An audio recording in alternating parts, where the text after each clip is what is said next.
बिस्मिल्लाहिर्रहमानिर्रहीम। गुमनाम हीरो के मुअज़्ज़ज़ नाज़रीन, अस्सलामु अलैकुम। आइए चलते हैं कहानी की तरफ। मैं कुछ कहे बगैर थैला लेकर मलहका बाथरूम में घुस गया। थैले में तंग पाइंचे का सफेद पजामा, खद्दर का सफेद कुर्ता और काला हाफ कोट था। मैंने अस्पताल के कपड़े उतार कर खूंटी पर टांग दिए और ये कपड़े पहनकर बाहर आ गया। जोगिंदर के पास प्लास्टिक के एक थैले में हवाई चप्पल भी थे जो इसने मेरे सामने रख दिए। मैंने अस्पताल से रुखसत होने से पहले बिमला से मिलने की ख्वाहिश की तो उन्होंने कोई एतराज नहीं किया। हम लिफ्ट के जरिए तीसरी मंजिल पर आ गए। बिमला जाग रही थी, नर्स कुर्सी पर बैठी इससे बातें कर रही थी। मैं 10 मिनट से ज्यादा वहाँ नहीं रुका। बिमला का हाथ पकड़कर इसे तसल्ली देता रहा और फिर जोगिंदर के साथ कमरे से बाहर आ गया। बहुत बड़ा अस्पताल था। आमदोरफ्त के लिए इसके 2 बड़े गेट थे, लेकिन जोगिंदर किसी गेट की तरफ जाने के बजाय राहदारियों में घूमते हुए अस्पताल की पिछली तरफ आ गया। वो दोनों कांस्टेबल भी हमारे साथ थे जो हर वक्त मेरे कमरे के दरवाजे पर मौजूद रहते थे। इस तरफ एक छोटा गेट था। इस गेट पर भी एक दरबान मौजूद था, लेकिन इसने हमारा रास्ता रोकने की कोशिश नहीं की थी। हम गेट से बाहर आ गए। इस तरफ तकरीबन 30 फुट चौड़ी सड़क थी जिसके दूसरी तरफ बहुत बड़ा पार्क था, लेकिन इस वक्त पार्क तारीकी में डूबा हुआ था और सड़क पर भी रोशनी का कोई मुनासिब इंतजाम नहीं था। बिजली के खंभे तो मौजूद थे, लेकिन बेशतर बल्ब या तो टूट चुके थे या फ्यूज हो गए थे। बाएं तरफ से बहुत दूर किसी खंभे पर एक बल्ब टिमटिमाते हुए दिखाई दे रहा था। गेट से निकलते ही सड़क पर बाएं तरफ स्याह रंग की एक कार खड़ी थी। जोगिंदर ने आगे बढ़कर कार का पिछला दरवाजा खोल दिया। मेरे बैठने के बाद इसने पुलिस वालों को वापस जाने का इशारा किया और खुद भी मेरे साथ ही बैठ गया। ड्राइविंग सीट पर एक आदमी पहले ही से मौजूद था। हमारे बैठते ही इसने इंजन स्टार्ट कर दिया और गाड़ी हरकत में आ गई। ना तो ड्राइवर ने जोगिंदर से कुछ पूछा था और ना ही जोगिंदर ने ड्राइवर को कुछ बताने की जरूरत महसूस की थी। ड्राइवर जानता था कि इसे कहाँ जाना है। गाड़ी 2-3 सड़कों पर घूमने के बाद पेकाली भैरव मंदिर के करीब से गुजरकर त्रिपुर और इको डिस्ट्रिक्ट को मिलाने वाली मेन रोड पर निकल आई। मेरे साथ बैठा हुआ जोगिंदर मुझे बताता जा रहा था कि हम किन किन इलाकों से गुजर रहे हैं। वो सड़कों और रास्तों में पड़ने वाली बड़ी बड़ी इमारतों के बारे में मेरी मालूमात में इजाफा कर रहा था। दरियाए बागमती पार करके हम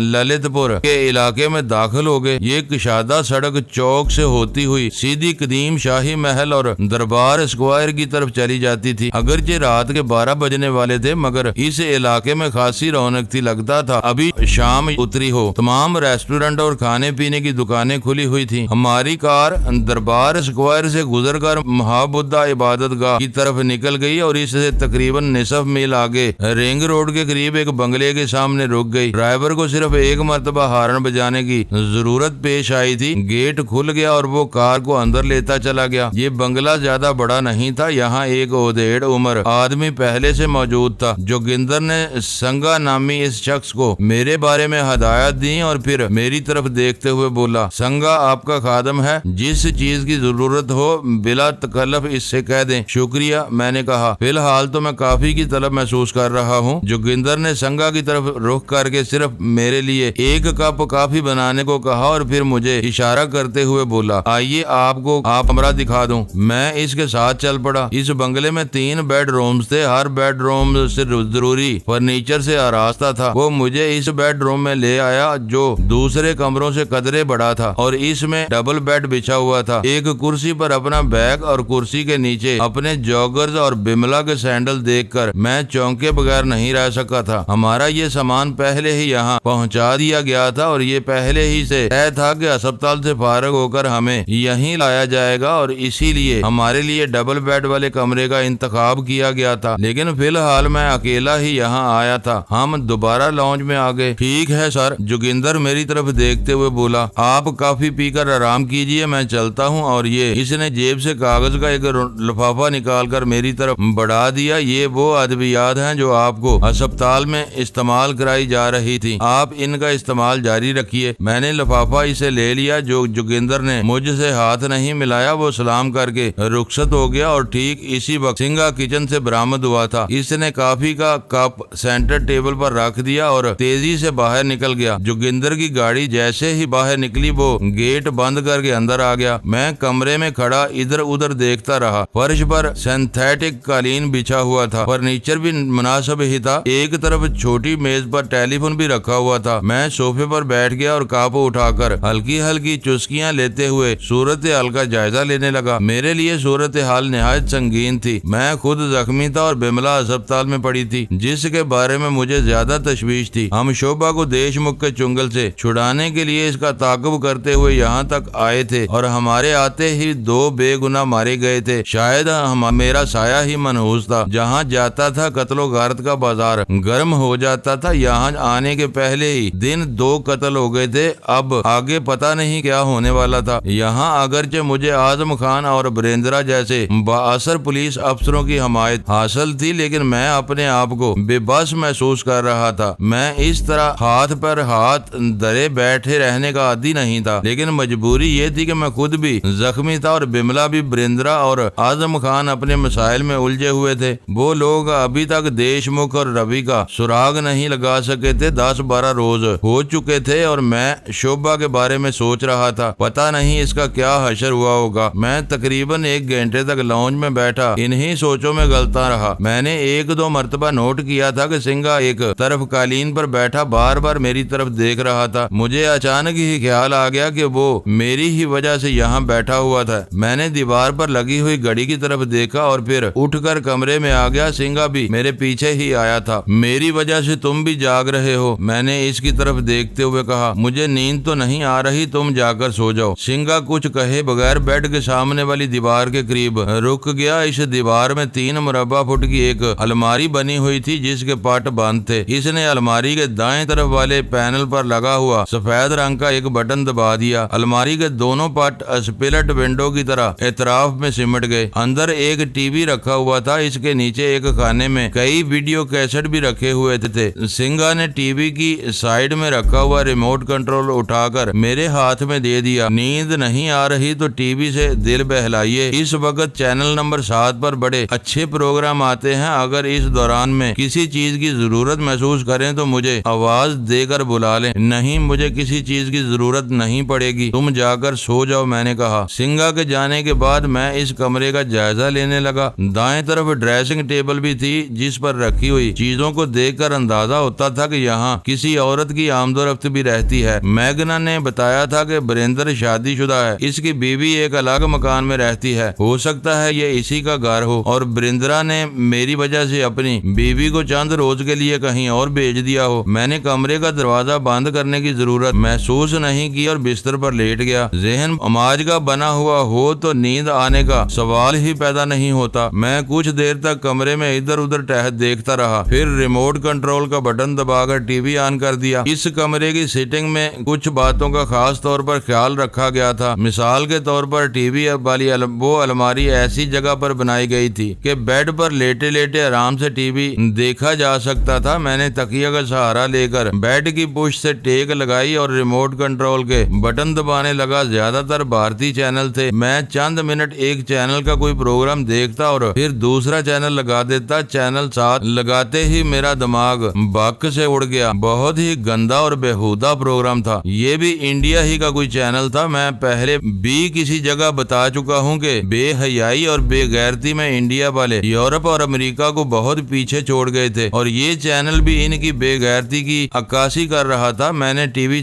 बंद कर दिया और सोचने लगा कि सिंगा ने मुझे ये दिलचस्प प्रोग्राम देखने का मशवरा क्यों दिया था। फिर खुद ही अपने सवाल का जवाब भी तलाश कर लिया। शायद इसने सोचा होगा कि मुझ जैसा जवान और तनहा आदमी शायद इस किस्म की चीजों से दिल बहलाना पसंद करता हो। मैंने बेड स्विच ऑफ करके बत्ती बुझा दी और आंखें बंद करके सोने की कोशिश करने लगा। तीसरे दिन शाम के बाद नर्स मायामती मेरे सर की पट्टी तब्दील करने के लिए पहुंच गई। तुम्हें किसने यहाँ आने के लिए कहा था, मैंने पूछा। हम अपने मरीज का पीछा इस वक्त तक नहीं छोड़ते जब तक वो मुकम्मल तौर पर सेहतयाब न हो जाए, मायामती ने मुस्कुराते हुए जवाब दिया। क्या तमाम मरीजों का इसी तरह पीछा किया जाता है, मैंने इसे घूरा। बिल्कुल नहीं, इसकी मुस्कुराहट गहरी हो गई। ये तो डिपेंड करता है। अच्छा आओ मेरे सामने बैठो, तुम्हारी ड्रेसिंग तब्दील कर दूं। मैं इसके सामने कुर्सी पर बैठ गया और वो मेरी पुश्त पर खड़े होकर पट्टी खोलने लगी। मेरा ख्याल है अब ड्रेसिंग की जरूरत तो नहीं। वो जख्म पर उंगली फेरते हुए बोली, जख्म तो ठीक हो गया है, अब सिर्फ एहतियात की जरूरत है। अगर ड्रेसिंग की जरूरत नहीं तो रहने दो, मैंने सर के जख्म पर हाथ फेरते हुए कहा। अच्छा अच्छा अब ये बताओ तुम्हारा आज शाम का क्या प्रोग्राम है, मैंने पूछा। मैं कई रोज तक अस्पताल में रहा था और इस दौरान मायावती से अच्छी खासी बेदखल भी हो चुकी थी। मुझे ये भी मालूम हो चुका था कि वो काठमांडू से तकरीबन 100 किलोमीटर दूर आरनिकोई हाईवे पर वाक़या सनकोसी बाजार नामी छोटे से कस्बे की रहने वाली है। काठमांडू में वो अकेली ही रहती थी। यहाँ इसने एक फ्लैट किराए पर ले रखा था जिसमें इसके साथ एक और लड़की भी रहती थी जो किसी सरकारी अफसर की सेक्रेटरी थी। क्या मतलब? मायावती ने मेरे चेहरे पर नजरें जमा दी। मतलब ये कि मैं बेजारी की हद तक बोर हो चुका हूँ, तन्हाई से घबराने लगा हूँ। मेरी ख्वाहिश है कि कम से कम आज की शाम तुम मेरा साथ दो। हम दोनों किसी होटल में बैठकर खाना खाएंगे और इसके बाद इसने उलझी हुई नजरों से मेरी तरफ देखा। इसके बाद मैं तुम्हें तुम्हारे फ्लैट पर छोड़कर वापस आ जाऊंगा। मैंने कहा ठीक है। वो गहरा सांस लेते हुए बोली, अगर मेरी वजह से तुम्हें कोई खुशी मिलती है तो मुझे क्या एतराज हो सकता है, लेकिन पहले मुझे अपने फ्लैट पर जाना पड़ेगा। क्यों? मैंने सवालिया निगाहों से इसकी तरफ देखा। कपड़े बदलने होंगे, इस लिबास में तो मैं बिल्कुल अच्छी नहीं लग रही। इसने कहा बिल्कुल अच्छी लग रही हो, बल्कि बहुत अच्छी लग रही हो। मैंने इसे ऊपर से नीचे तक देखते हुए कहा। वो शाम को ड्यूटी खत्म होने के बाद अस्पताल से निकलने से पहले लिबास तब्दील कर लिया करती थी। इस वक्त भी इसने ग्रे कलर का स्कर्ट और सिलोलेस ब्लाउज पहन रखा था। स्कर्ट भी घुटनों से कुछ ऊपर था। तुम कहते हो तो ठीक है। वो कंधे उचकाकर रह गई। तुम बैठो, मैं अभी आता हूँ, सिर्फ चंद मिनट लगेंगे। मैं इसे हाल में छोड़कर कमरे में आ गया और दरवाजा बंद करके कपड़े तब्दील करने लगा, फिर जॉगर्स पहनने और कमरे से बाहर आ गया। कमरे से निकलने से पहले मैं अपने बैग में से कुछ रकम लेना नहीं भूला था। इस वक्त शाम के 8 बजने वाले थे। मायावती के साथ मैंने सैरो तफरी के लिए प्रोग्राम नहीं बनाया था। मैं अपने आप को बहुत बेहतर महसूस कर रहा था और पिछले 2 दिन से सोच रहा था अब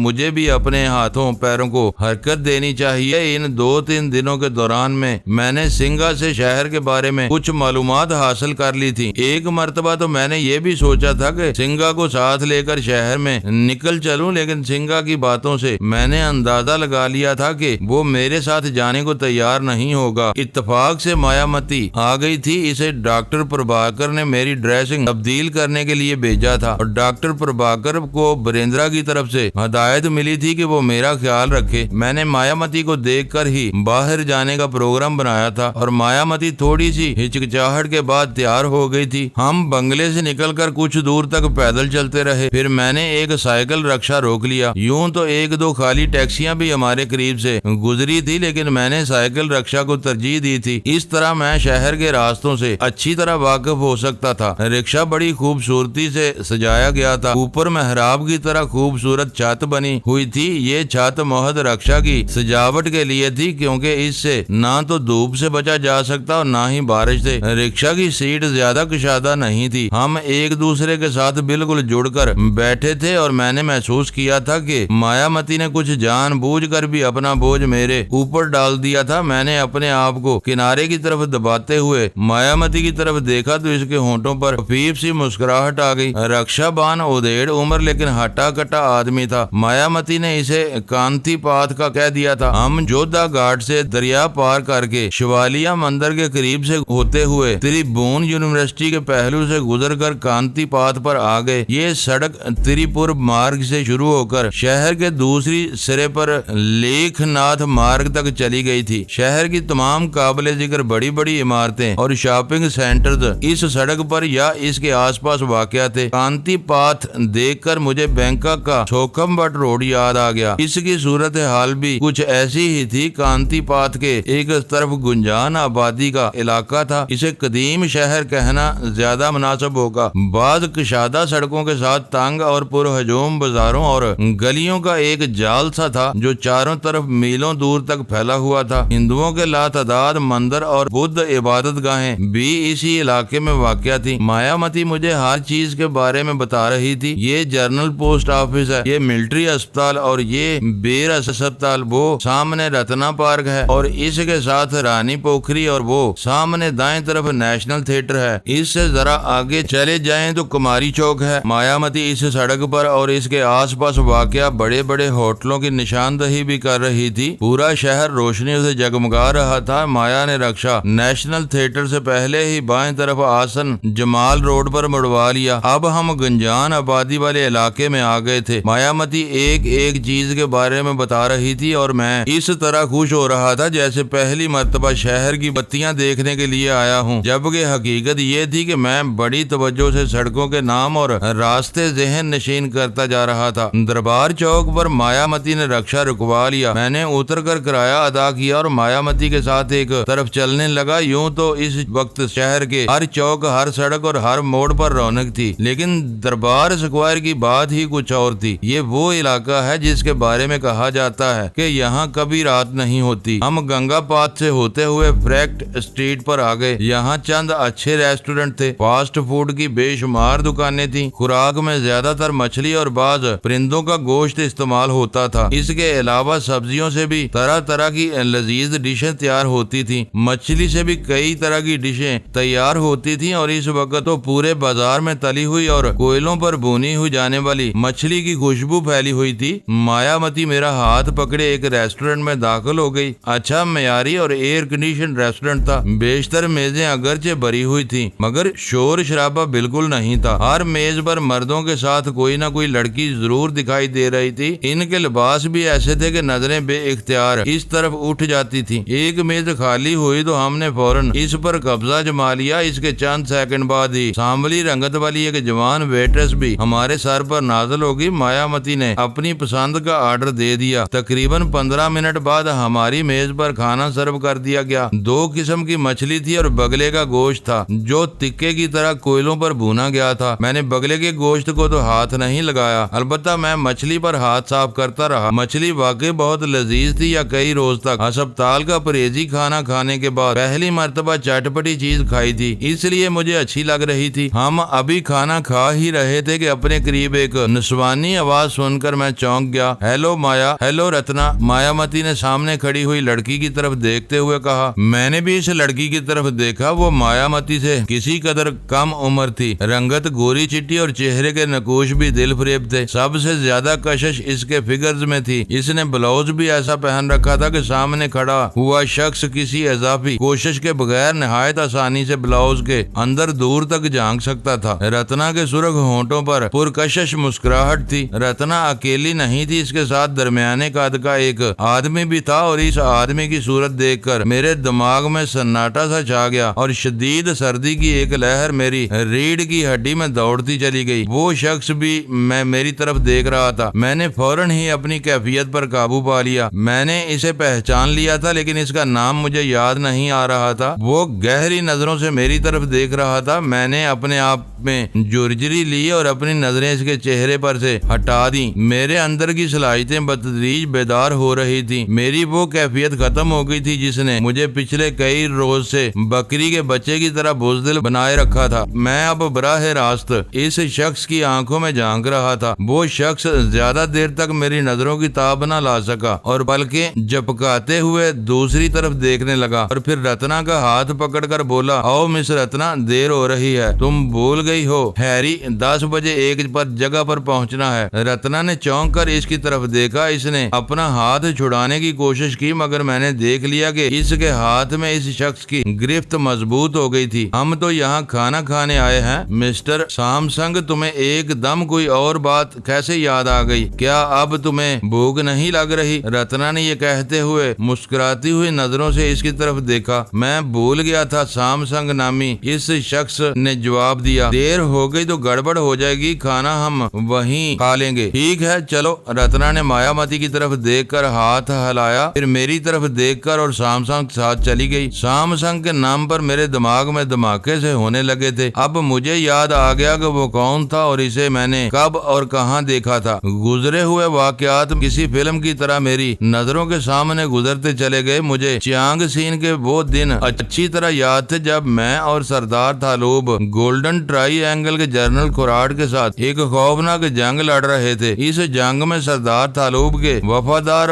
वांग डेन के अलावा इसके कई आदमी मारे गए थे और जनरल खुराट के 1-2 आदमी पकड़े भी गए थे, लेकिन वो हमें धोखा देकर फरार हो गए थे और दारा वगैरह के साथ गोल्डन ट्राईएंगल की तरफ निकल गए थे। ये सैमसंग भी इन्हीं में से एक था जो हमारी हिरासत से फरार हो गए थे और मेरा ख्याल है इन्हें बल्कि यकीन है कि इस वक्त सैमसंग ने भी मुझे पहचान लिया था, इसलिए इसने वहां से भाग लेने ही में आफियत समझी थी। मैं भी इसके पीछे जाना चाहता था, लेकिन मायामती की वजह से ऐसा नहीं कर सका। मुझे ये इत्मीनान भी था कि रत्ना मायामती की दोस्त थी और सैमसंग रत्ना के साथ था। बाद में किसी वक्त भी रत्ना से इसके बारे में पूछा जा सकता था। क्या बात है, कहाँ खो गए? मायामती ने ये कहते हुए मेरे चेहरे के सामने हाथ हिलाया तो मैं चौंक गया। ओह कुछ नहीं, मैंने संभल कर बैठते हुए कहा। मैं तुम्हारी इस दोस्त के बारे में सोच रहा था। क्या नाम है इसका? हाँ रत्ना। क्यों, पसंद आ गई वो? मायामती ने मुस्कुराकर मेरी तरफ देखा।